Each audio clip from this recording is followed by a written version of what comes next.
Welcome to What's Up Poland? the daily video show Where we talk about news, views, culture, history, life. everything Poland. Well, John, this is a sad but inspiring story from Poland's tragic, inspiring past. Now, I feel like it feels like pretty much every single week a new story comes to light about someone who did something so profoundly brave Yeah, that you're amazed that you never heard about it before. exactly. And Quite a few of those stories coming out of Poland. there does seem like there's quite a lot. And actually, this is a story which has been brought to the world's attention, in fact, by a lady called Adina Ostrovsky, who lives in America and was a prosecutor in America. But in fact, is the granddaughter of a lady called Mania Lichtenstein, who was saved during the Second World War thanks to the incredible bravery of a Polish lady called Janina Zawadzka.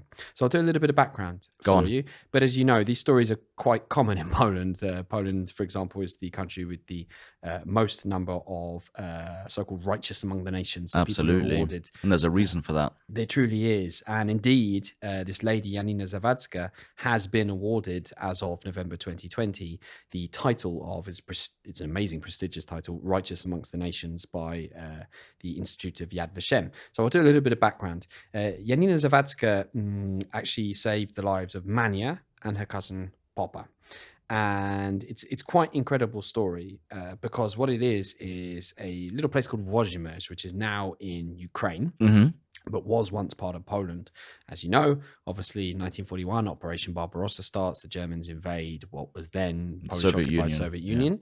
And they corral the Jewish population, other minorities, and communists, and into ghettos. The Jewish population into ghettos. And in this place called Włodzimierz, helped by Ukrainian helpers, the Germans actually divided the ghettos into two parts: living and dead. So the living for people who could somehow help the German economy, production, all that kind of stuff, and then the dead were people who were scheduled sooner or later to be killed. Yeah, Mania. Oh my God, you got to read the story, guys, because this is just incredible. She survives murder and execution as this population is systematically murdered. and wiped out, yeah. Just unbelievable little coincidences. She cuts herself. She has to leave the place where she's working later on in the story. You have to read the story. And she's not there when they come in and round up the people to be executed.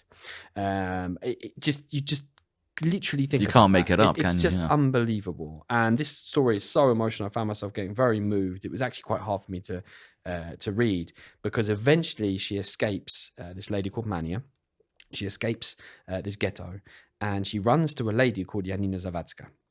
Now, again, we talk about moral dilemmas. What do you do in that situation? Because the punishment for hiding a Jewish person Well, it's death, is death, instant death. Straight away, yeah. You and the rest of your family. Janina Zawadzka decides to take in Mania and her cousin Popa, hides them inside the house, but the neighbors are a little bit suspicious and saying, who have you got in there? Then takes them away to this barn and then gets them actually to a peasant that she knows in the forest. So she's directly responsible for saving these two ladies' lives.